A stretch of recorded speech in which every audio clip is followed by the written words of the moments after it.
University of Peradeniya. The question is directed to Major General Ratnayaka. It's not actually a question, perhaps an exploratory comment. First thing, of course, let me congratulate Sri Lanka Army and you in particular for... Can you speak a little loud? I am an old guy. Okay. Let me congratulate Sri Lanka Army and you in particular for doing a very successful rehabilitation program. Two direct questions. In the program, did you ask these people why did they join the LTT? Second one, at the end of it, did you ask what do they think now about their time they spent with LTT? Very valid questions. Yes. And actually, a large number of these cadres did not join willingly. They were taken by force. The senior cadres, when you say, there are a fair number who joined willingly. Actually, there were enough and more grievances for these people to do that. And certain grievances were artificially blown up by the LTT supporters and their supporting organizations. As a result, people were constantly being filled with anti-government and separatist ideas and so on. So as a result, young people, as he said, during your younger generation, it is very easy to exploit the anger and so on. So as likewise, in any society, it's happened if they have a superstructure and if they have a system to recruit people like that. So LTT had a superb system of recruiting people like that. So these people have come, and majority have been taken by force, especially towards the end of the problem. Saying at the beginning, the people joined willingly because of the grievances they had at that time.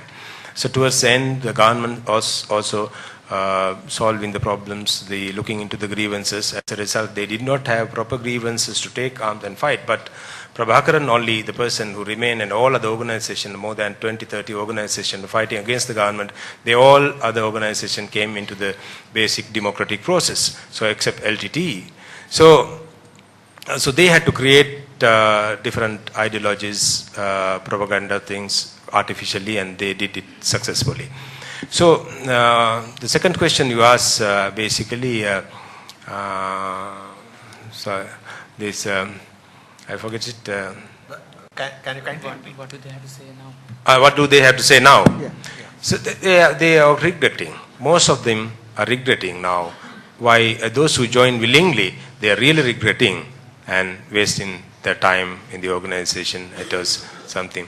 When we had interaction with those people during the initial process of rehabilitation, when we took 12,000 cadres, and 99% they thought that they would be killed by the military.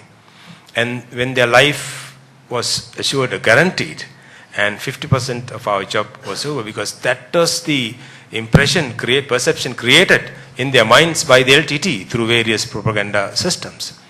So when they realized they were accepted by the military and their life was guaranteed, and thereafter, in the younger period, the society or the family, these children did not have the love, the sympathy and the care from the society or the family members. They did not enjoy that.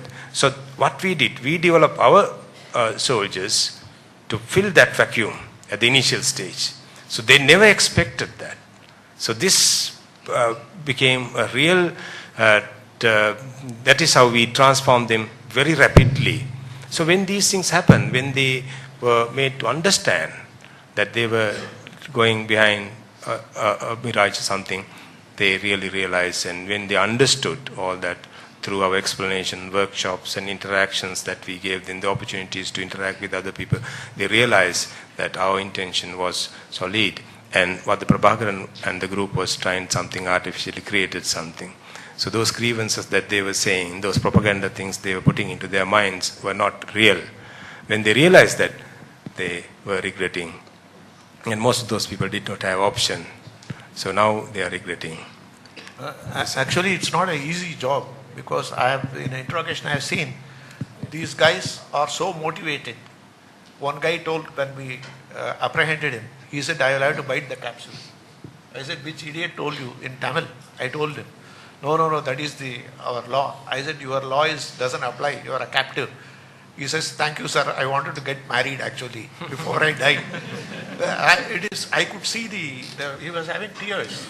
You see, this kind of indoctrination when there is nobody physically. Sir, good afternoon, sir. I am Junior Secretary at Atukorla. I have a question to Dr. Abdul Safraz. My question is, you have organized so many workshops for ex-cadres to improve their emotional intelligence. So, and you mentioned that emotional intelligence is important to ensure sustainable development. So, is there any program to explore it to apply it to all society, or any program do you have for that? That's my question. Yeah, that's a very good question. And yeah, definitely there's a team. And there's a team already working on this. And with the request of the institution, they can come forward and do the program for whoever requires it. If the Defense University requires, sir, you can request, and they will definitely come and do this 3-day program for those who needs it. At a time, about 50 participants are at a time there will be 50 participants taken. And for the sustainable development, as I said earlier, yes, your mindset has to be set for that.